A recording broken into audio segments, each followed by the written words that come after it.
Act 1. The Shadow of the Great Depression, the 1930s. For America, it was a decade defined by a single, crushing reality. The Great Depression. The Roaring Twenties had ended not with a bang, but with the deafening silence of closing factories and the desperate shuffle of breadlines.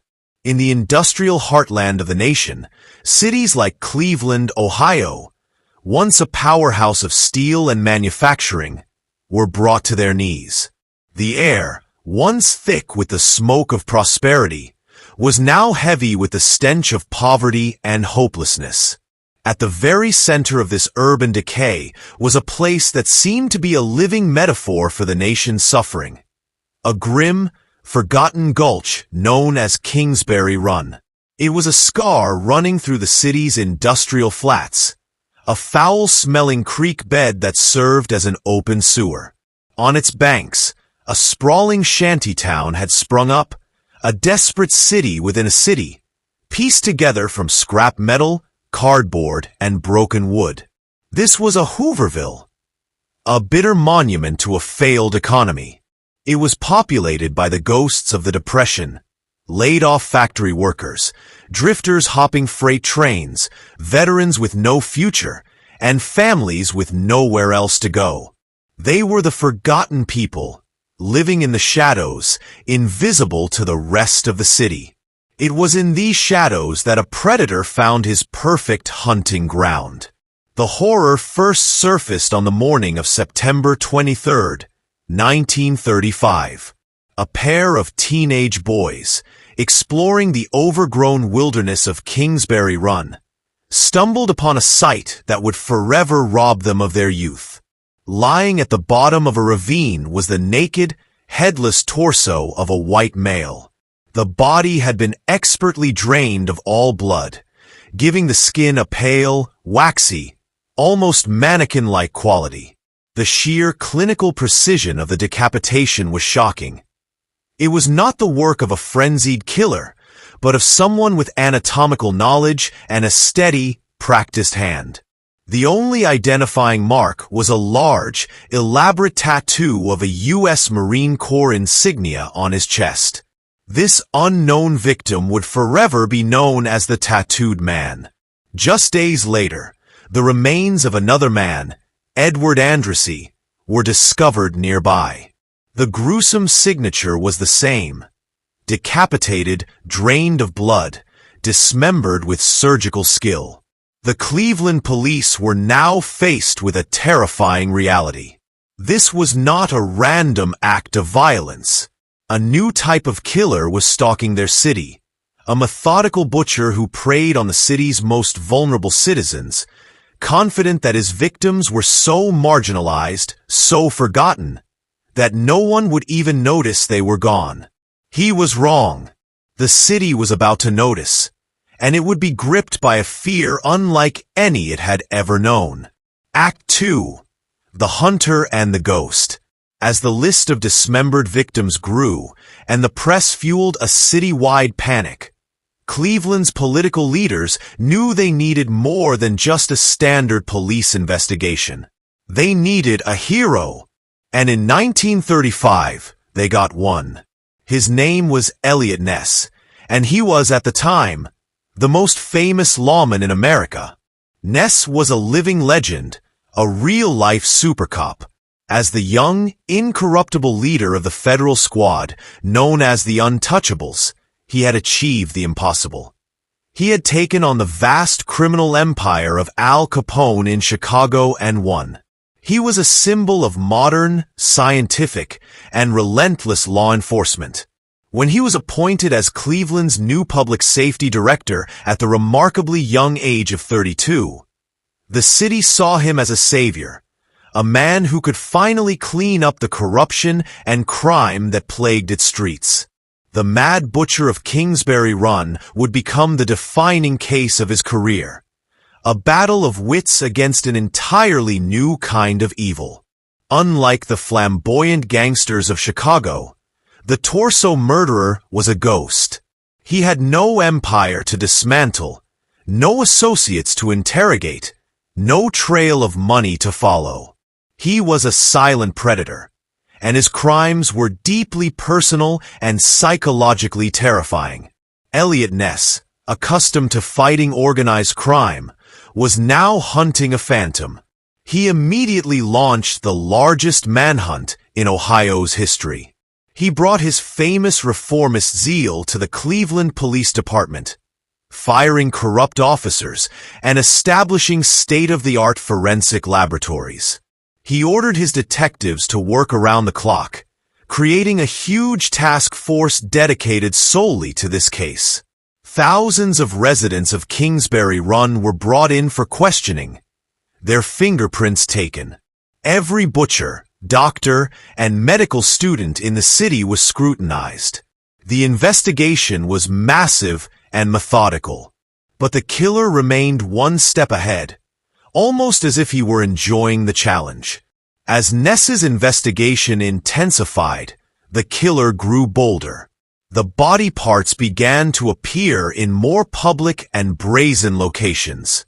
The dismembered remains of a woman, later identified as Florence Polillo, were discovered scattered behind a local business, a direct challenge to the authorities.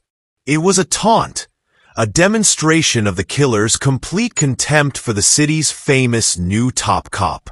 Despite the massive effort, the investigation repeatedly hit a brick wall. The victims were so marginalized that tracing their last movements was nearly impossible.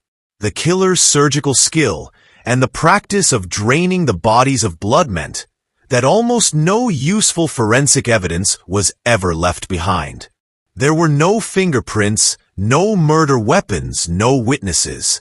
Eliot Ness, the man who had defeated America's most powerful mob boss, found himself completely and utterly stumped, publicly humiliated by a silent, methodical killer who continued to butcher the city's most vulnerable citizens with impunity. Act 3. The Doctor and the Devil. By the summer of 1938, Eliot Ness, the celebrated hero of Chicago, was a man cornered. For 3 years, the Mad Butcher had terrorized his city, and Ness, despite his fame and resources, had nothing. The press was relentless in its criticism. The public's faith was shattered, and the killer remained a ghost. With his reputation disintegrating and the pressure mounting to an unbearable level, Ness decided to make a final, desperate move. An act that would forever stain his legacy. On the night of August 18th, under Ness's direct command, the Cleveland Police Department conducted a massive, sweeping raid on the shantytowns of Kingsbury Run. Over 60 officers, some on horseback, descended upon the Hoovervilles, rousting hundreds of terrified men and women from their shacks. They were interrogated, fingerprinted, and held for days. Then came the final, shocking act. Ness ordered his men to set fire to the entire settlement. The shacks, the homes of the city's most destitute, were burned to the ground. Ness's public justification was that it was a necessary public health measure to clean up a dangerous and unsanitary slum. But many saw it as a brutal admission of defeat. If Eliot Ness couldn't catch the monster, he would destroy his hunting ground, scattering the killer's potential victims and erasing a crime scene that had yielded nothing but failure and humiliation for his department. But while the public saw only failure behind the scenes, Ness's investigation had narrowed in on a single, terrifying suspect. This was not a drifter from the shantytowns, but a man from the city's elite.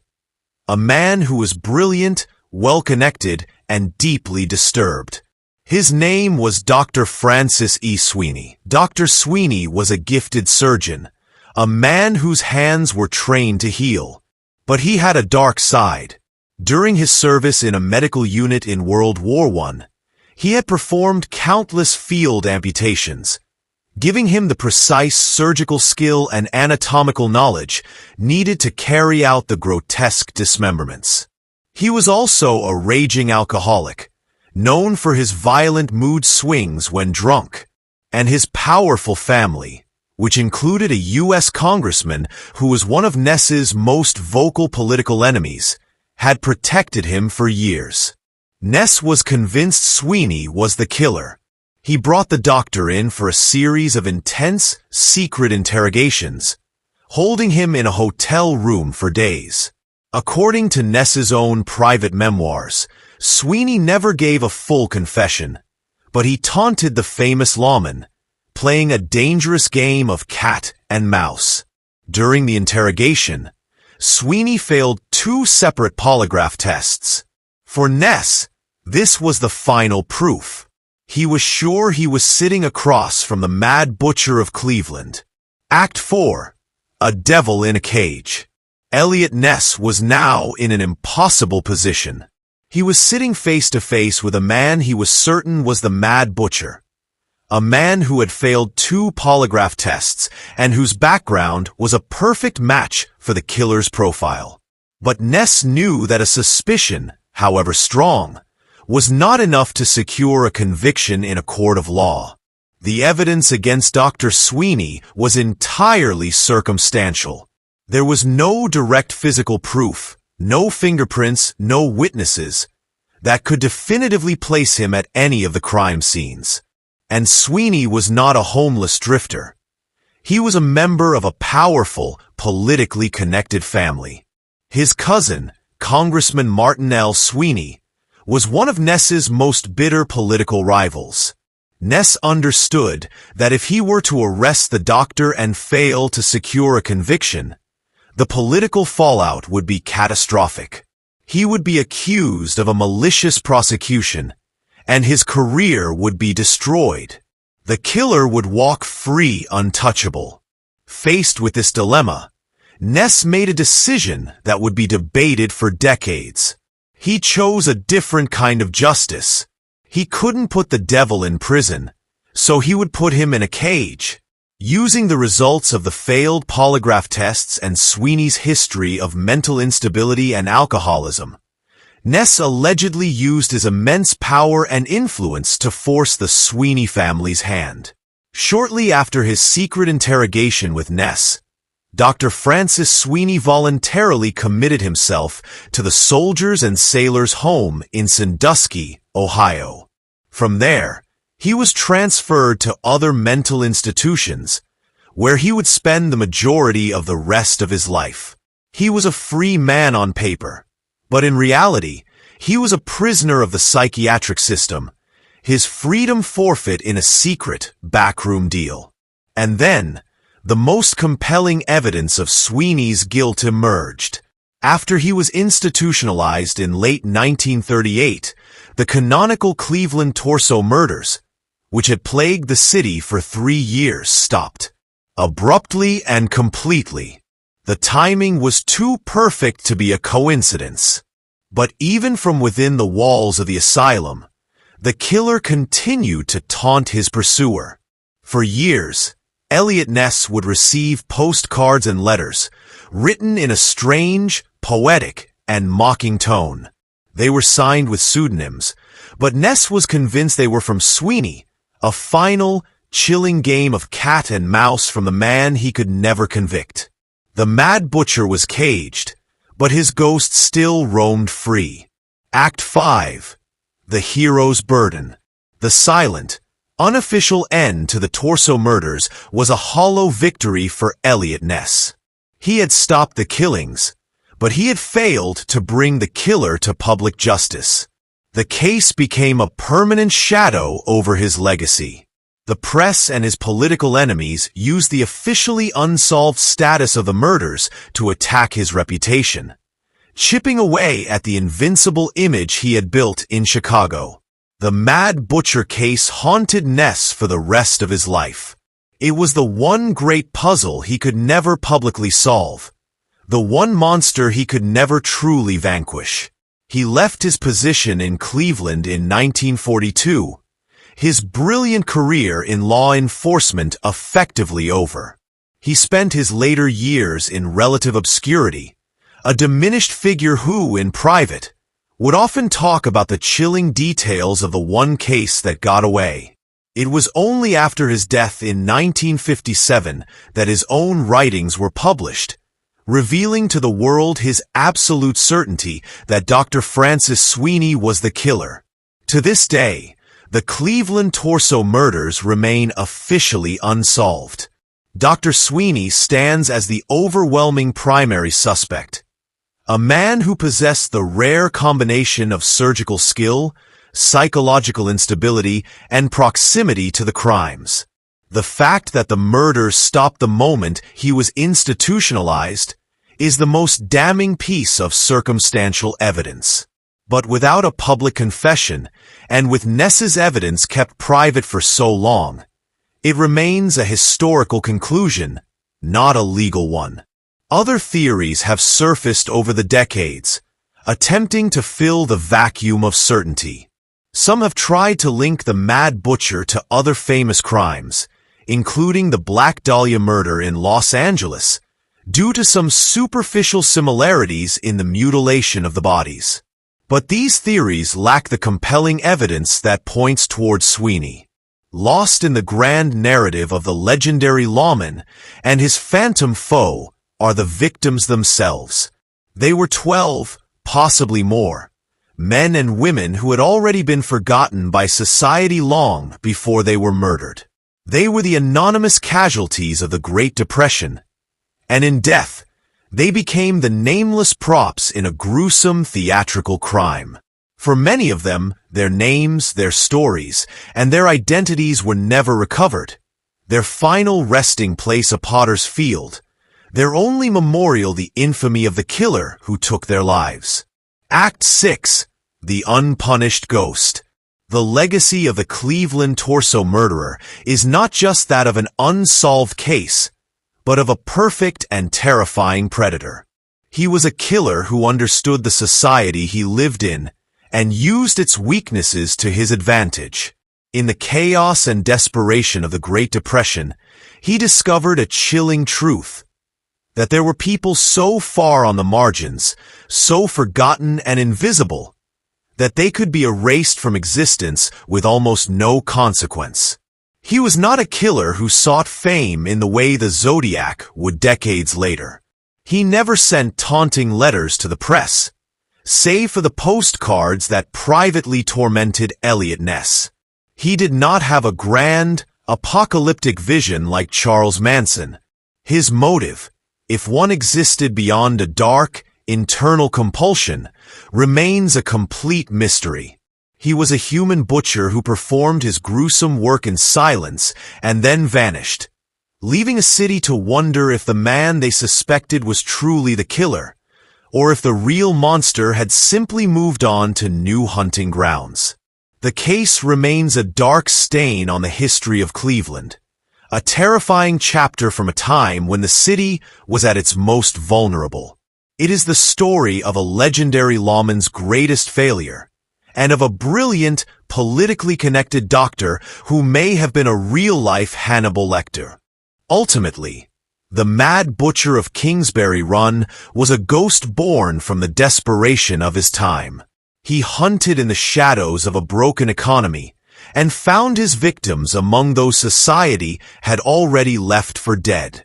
He was never brought to justice, never forced to answer for his crimes, and his true identity remains a secret, a chilling reminder that some of the most terrifying monsters are the ones who are never, ever caught. Who do you think the Cleveland torso murderer really was? Share your theory in the comments below. And for more deep dives into the cases of history's most elusive killers, don't forget to like this video and subscribe to Dark Cell Stories.